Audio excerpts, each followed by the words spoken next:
Bonjour et bienvenue dans Le Dernier Clic, votre podcast Tech, IA et No Code. On se retrouve aujourd'hui pour un épisode hors série enregistré pendant la No Code Week en juin.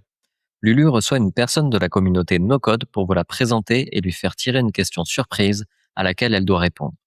Je vous souhaite une bonne écoute.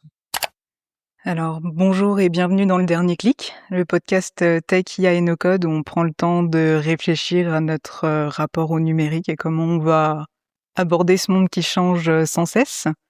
Donc, je vais te laisser te présenter. Salut, moi c'est Lucie Duverger. J'ai plutôt l'habitude qu'on m'appelle par mon prénom. Ouais. Je crois que c'est quelque chose qui nous différencie, même si on en a plein de personnes qui portent le même prénom. Donc j'ai 48 ans, je suis no-codeuse depuis que j'ai, je sais pas, une dizaine d'années. Depuis que, ouais, je pense avoir vraiment découvert en fait une approche plus que des outils. Je crois que ce qui m'a vraiment marqué, c'est de rencontrer des situations quotidiennes au boulot et puis de me dire bah tiens, j'ai envie de faire ça. Il y a d'autres personnes qui galèrent à faire ça et mon outil favori à l'origine, c'est Excel. Et je me suis dit que peut-être que le mouvement No Code, il est aussi venu des assistantes qui ont utilisé, en fait, qui se sont emparées des outils bureautiques et qui ont trouvé leur bonheur dans ces outils. On peut faire plein de choses dans Excel. Ouais. C'est fascinant. Moi, j'ai commencé comme ça aussi. J'ai découvert un moment, copier-coller des cellules et Ouais. de me dire ah mais je vais essayer d'automatiser, mais voilà, en connaissant le process, en décrivant et puis, tu as tout qui se lance, en même temps et tu as un peu l'impression d'être magicien et tu te dis: «Mais ça va faire gagner tellement de temps et on va pouvoir Ouais. se concentrer sur d'autres choses». Ouais, je crois que le moment où j'ai le plus kiffé Excel, c'est découvrir les tableaux, quoi. Créer Ouais, un tableau et faire des listes déroulantes à partir de tableaux, de pouvoir les filtrer à partir d'une donnée, enfin de faire on est dans la logique, voilà. base de données et Exactement, filtre, ouais, derrière et comment est-ce qu'on structure, ouais, voilà. c'est Donc j'ai découvert aussi Power Query, ouais, je pense que pour quelqu'un qui est très organisé dans sa tête et qui aime la qualité de données, c'est une vraie première étape. Et ce que j'aime bien faire aussi avec ces outils, parce que finalement, quand on adresse un sujet avec une personne qu'on accompagne, si son outil favori c'est Excel, eh bien qu'il fasse son prototype dans Excel et qu'il nous l'expose. Et ensuite, on voit si le prototype doit continuer de vivre parce qu'il n'a pas besoin de plus, ou s'il a besoin de plus de fonctionnalités. Et à ce moment-là, si on est bloqué, eh ben on passe à autre chose. Après, je crois qu'il y a eu aussi une autre révolution, ça a été SharePoint.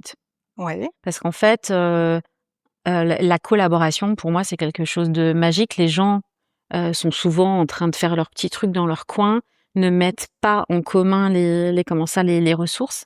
Et au final, il y en a partout. Et on va pas se cacher, ça dépend aussi de l'organisation de chacun. Donc, il y en a qui vont faire des versions de ces fichiers, puis il y en a d'autres qui vont se dire bon, j'ai remarqué que j'avais un pattern qui se reproduisait et donc je vais extraire les données et je vais les appeler tout le temps ou les mettre dans ce fichier et ensuite je vais aller exploiter les données. Et ça arrive aussi chez les métiers. Il n'y a pas besoin d'être dans l'informatique pour comprendre qu'il y a besoin de séparer les choses pour voir ce qui est reproduisible ou ce qui doit arriver en premier et être exploité. Donc voilà. Ouais, ça je suis complètement d'accord avec ça, même de se dire que les outils, ou le code, bon, aujourd'hui un petit peu moins avec l'IA, restait très élitiste quand même, surtout aussi pour accéder à des boulots de développeurs, fallait avoir fait des écoles. Ce type d'outils, alors que, bon, aujourd'hui c'est sûr que no code, on pense à Notion, on pense à Airtable, enfin voilà, tous les outils-là. Mais se dire que c'est les métiers qui peuvent s'en emparer et se réapproprier un petit peu ça sans dépendre de l'équipe de développement, par exemple.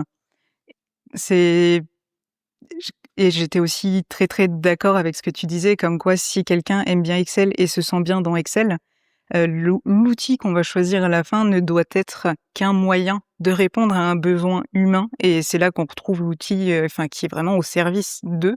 Ouais. Et on va pas arriver en disant, bah voilà, c'est cet outil-là, il va révolutionner ta façon de travailler. S'il y a déjà des choses qui marchent, ça serait dommage d'essayer de réinventer peut-être déjà ce qui a été mis en place et plutôt que de passer du temps à discuter et de comprendre qu'est-ce que la personne aime bien dans Excel. Peut-être qu'aussi elle aime bien Excel, mais parce qu'elle connaît pas ce qui peut être faisable ailleurs, mais de comprendre, enfin voilà, juste de discuter, d'arriver avec cette curiosité-là. Ouais, et puis de tester aussi.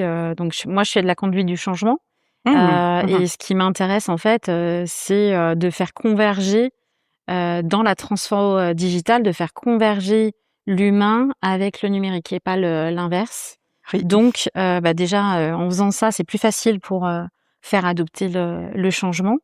Et puis, je m'intéresse aussi à des sujets comme le citizen development parce que justement, c'est Tu peux quelque peut-être chose de... Ouais. décrire un petit peu ce que c'est Oui, alors rapidement pour moi, rapidement, en fait, c'est créer les situations où on a un triangle entre la direction qui donne une stratégie, les Ouais. métiers qui doivent faire en sorte de répondre à cette stratégie, tout en ayant le cadre de la structure informatique. Ok. Et donc ça, je trouve ça super parce que ça veut dire que tout le monde travaille en équipe, on a la même vision, on a la même direction et on peut faire des choses sans avoir peur que ce soit mal pris ou que ce soit découvert à la dernière minute par l'informatique.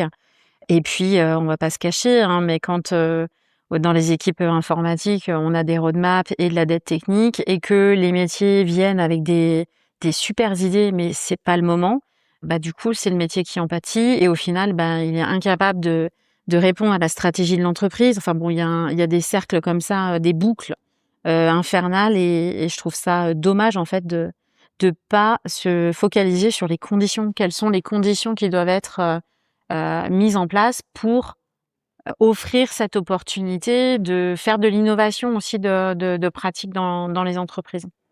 Non, c'est vraiment intéressant la conduite du changement aussi parce que forcément, si on peut arriver avec le meilleur outil qu'on veut, qui répond très bien à un besoin, si ça n'a pas été fait en parallèle ou en discutant avec les personnes qui vont l'utiliser, ça sert à rien et je pense que c'est ce qui fait aussi la réussite ou pas d'un produit digital, ou d'une numérisation ou digitalisation. De Le but quand même, quand on construit quelque chose, c'est que ça soit adopté à la fin et utilisé. Pas que ça soit un truc de plus, qui sera jeté et on cherche une nouvelle solution après, c'est vraiment cette idée de communiquer, d'aller plus chercher les besoins et limite l'outil arrive, pas à la fin parce que c'est sûr que les développeurs ont besoin de savoir et eux peuvent aussi apporter leur expertise pour, dire qu'on peut faire de telle manière. Ça sera peut-être plus simple de voir la donnée dans tel sens ou... Là, par exemple, j'avais discuté à un meet-up avec un développeur qui venait, c'était un meet-up N8N. On parlait de vibe coding et il disait que lui, ça le faisait pas rire en fait que les métiers s'emprègnent, se prennent le sujet en main avec le vibe coding. Et moi, j'aime bien toujours essayer de prendre une autre paire de lunettes et puis de dire attends, on est d'accord que quand tu traites un sujet avec des métiers, déjà il y a des problèmes de communication, le vocabulaire est différent, Oui. la temporalité est différente, le métier il veut absolument ça tout de suite, alors qu'il pourrait se permettre d'attendre encore un peu. Ça fait déjà peut-être 10 ans que le problème existe. Et puis en fait quand on demande de faire un cahier des charges, c'est très compliqué. Soit la personne, elle connaît énormément, elle connaît son processus sur le bout des doigts, ça la concerne elle uniquement. Si ça concerne d'autres personnes, là, on monte en niveau. Et donc, moi, je trouve ça super que le métier, on puisse lui donner accès à un bac à sable où il exprime son besoin, où il itère jusqu'à obtenir quelque chose qui se rapproche de ce qu'il a en tête. Ouais, de visuel aussi, de se dire, là, au moins, ça donne aussi un document un peu commun qui va parler aux deux parties. Parce que, le vocabulaire est pas le même d'un endroit à l'autre et même, ça permet aussi de confronter son besoin parce qu'on peut avoir une super idée et de se dire, c'est comme ça que je veux le faire. Et on se prend un petit mur quand on essaye de le faire quand même nous-mêmes. Mais ça peut aussi donner de l'attention sur les métiers parce que forcément, le vibe coding, ça permet de construire très vite. Et ça peut un petit peu fausser l'idée qu'on a du temps de production qu'il peut y avoir derrière. Ouais, non, mais je pense que ça a vraiment un effet bénéfique parce que quand on n'a pas la démarche de développement, le fait de s'y confronter, ça crée une certaine empathie aussi. Oui. En fait, c'est vraiment entre les deux, quoi. Je trouve ça bénéfique pour tout le monde. Et puis, faut surtout pas avoir peur de perdre son métier ou de perdre du pouvoir. Est-ce qu'on a le droit d'avoir du pouvoir d'ailleurs? Je ne sais pas, mais en tout cas, ça rebat les cartes et je trouve que c'est bien plus équitable. Et puis au final, le métier, lui, va créer une solution qui ressemble plus ou moins à ce qu'il a en tête. Il y a rien de mieux, franchement, pour avoir un cahier des charges. C'est un cahier des Complètement. charges vivant. Ah oui, Donc oui, le oui. dev, il prend et il fait à sa façon avec le langage qui est utilisé dans l'entreprise ou celui avec lequel il est le plus familier. Non, franchement, je trouve Ah ça oui, une ça permet super d'aller démarche. plus loin, en tout cas dans la définition du besoin et forcément à la fin le produit est meilleur parce Mmh. que ça évite aussi des allers-retours. Il y en aura, mais ça permet peut-être de minimiser ou d'avoir une meilleure idée, de se baser sur quelque chose, voilà, de visuel. Alors ça peut être avec le vibe coding, mais ça peut être aussi avec les outils de no-code qui peuvent être très pertinents pour Ouais. construire. Si on veut pas donner, faire écrire des lignes de code et tout ça, de même donner, pourquoi pas, un Notion, de donner un software qui permet vraiment par bloc. Et ça permet de se rendre compte déjà aussi, de se demander, ma donnée, comment est-ce qu'on va la faire? Comment est-ce qu'on va la récupérer? Quelles interfaces après je veux? Parce que on peut avoir une idée vague, mais dès qu'on se positionne, voilà, sur les interfaces, après on sait un petit peu moins et pour l'expliquer, c'est encore plus compliqué. Ouais, bien sûr. Mais je trouve ça bien d'avoir un endroit où on puisse répertorier toute la matière dont on aura besoin, Oui. l'existant, de jouer avec et de la structurer. Et ce matin, par exemple, j'étais dans une session, je discutais avec Guillaume de Software et je lui disais, je vais peut-être avoir l'occasion d'accompagner un client qui veut un logiciel pour faire du CRM et du Ouais. ticketing et ils sont pas contre l'approche no-code Mmh. et ils veulent un projet en 6 mois. Alors moi, il faudra qu'on m'explique, mais je pense qu'à moins de prendre un truc sur étagère et de croiser les doigts pour que tout se passe bien et que la donnée était de qualité, Oui. voilà, enfin bon, voilà, il faut vraiment, franchement que tout le monde participe, que ce soit le système d'information ou les humains, il faut vraiment se donner à fond et il y a de grandes chances que, ça soit pas, super ce qu'on fasse en 6 mois.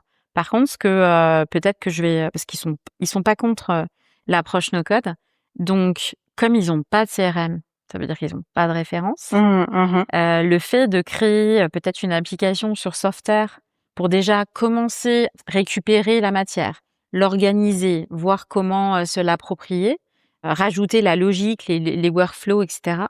Peut-être qu'en 6 mois, ils pourraient avoir un produit qui pourrait les amener 1 an, 2 ans après, voilà. Ça et de redéfinir des besoins qui vont aller plus loin Exactement, parce parce qu'ils auront que eu l'occasion de l'utiliser au si ça se quotidien. trouve, dans 1 an, en fait, leurs besoins, auront, changé, Ah bah oui, évolué. parce qu'ils auront peut-être une nouvelle manière de travailler parce que là, c'est un peu biaisé par, la manière actuelle, surtout s'ils ont pas encore, ce type d'outils et de voir ce qui est possible, ça peut faire évoluer des process et de pas les figer dès le départ, Mmh.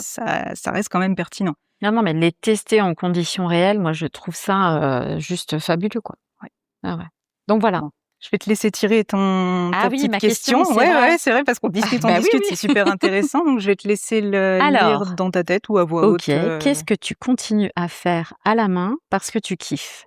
Qu'est-ce que je fais à la main? Qu'est-ce que à je la fais à la main main? Ouais, ou, ouais, non, non, ouais, enfin même sur l'ordi, mais tu vois, que non, mais tu pas délègues pas forcément, forcément à moi l'IA, tu vois? ouais, ce Alors que que ça je pourrait être automatisé, par exemple, ouais, alors moi, j'aime beaucoup, écrire. ouais, Je pense que j'ai une bonne écriture. on l'a vu sur Belle la chanson écriture, aussi, voilà. Et donc ouais, dessiner des petits croquis, des choses comme ça, même si en soi, ça me casse les pieds parce que je suis obligée de gommer. Donc des fois, il y a, est-ce que je le fais plutôt sur le numérique? Parce que c'est tellement facile de drag and drop voilà les différents objets ou est-ce que je le fais sur le papier et au final, je commence l'un, ça me freine et donc je passe sur l'autre et inversement, j'ai pas forcément de comment ça, de pattern là-dessus. Par contre, je suis toujours connectée à des activités, manuelles, j'ai un peu moins de temps, en ce moment, mais ça m'arrive de faire du tricot, du crochet, voilà, vraiment revenir à hein. se toucher Ouais. de matière presque, Ouais et de ouais, limite, ouais. je suis en train de me demander si je voudrais pas me reconvertir, pour travailler le bois, par exemple. Parce que, je sais pas, j'adore l'odeur du bois, Ouais, ouais, ouais. Et puis, c'est tellement, enrichissant de comment ça, de passer à une idée, et puis de la voir, voilà, se créer sous les yeux, c'est Ouais, bah, ça après c'est auss enfin moi j'ai ouais, la créativité, enfin j'en ai besoin et j'en ai besoin aussi dans les projets que je peux mmh, faire, même sur PC et de me dire: «Bah, je pars d'une idée et à la fin ça se crée». C'est ce que j'aime bien avec le no-code ou même l'IA, c'est qu'à la fin, il y a quand même une interface, on crée des choses. mmh, Mais il y a quand même ce besoin de revenir, même des fois les interfaces, de les dessiner, mmh. sur un cahier, de raturer parce que tu dis: «Voilà, Ouais, ouais. gommer ça frustre», mais est-ce que ça fait pas partie un peu du Ah ouais, du process aussi? processus, en fait. Ouais, ouais. Non, mais si on fait le parallèle avec la conduite du changement, le fait de projeter quelque chose de comment ça, de presque actuel et puis de dire: «Bah, on raye», bah, psychologiquement, on fait un abandon. Oui, oui, Donc oui, oui. voilà, il y a vraiment un processus qui existe dans lequel, on passe d'une situation A à une situation B.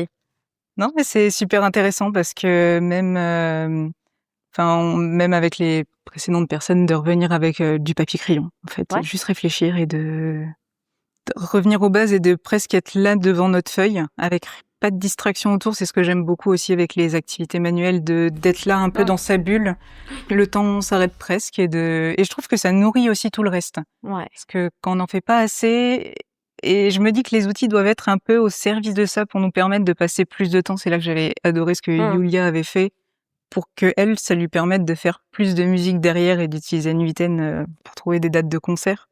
Qu'après même, je sais pas, enfin, si tu as envie de te lancer dans le bois, je pense qu'il y a plein d'activités, pour, Ouais, puis c'est tenter et pas tout ça, forcément pour en mais faire mon métier, mais non, c'est non, non, juste, voilà, avoir testé, ma compatibilité et mon envie d'aller vers, ce truc-là. c'est là où moi, enfin, ça m'énerve vraiment quand on se lance dans un hobby ou quelque chose de créatif et qu'on est bon dedans. Mmh. Tout de suite, on va nous demander presque de le monétiser et qu'il faut que ça soit productif derrière et qu'on en fasse quelque chose alors qu'on peut juste expérimenter et Ouais, puis, ouais et puis, prendre du plaisir, mais pas forcément, le faire, de manière, récurrente, c'est ça et mais complètement et en plus, je me dis que c'est des domaines où le no-code et les automatisations ont presque le plus d'intérêt parce que c'est généralement des personnes qui ont pas conscience de ce qu'on peut faire et que le digital soit vraiment au service de laisser plus de temps aux créatifs et Ouais, de ouais, bah, j'ai même vu, par exemple dans le bois, quand j'ai, alors je sais plus si c'est NCD ou je sais plus, le terme en fait, ouais, ouais, c'est, ouais.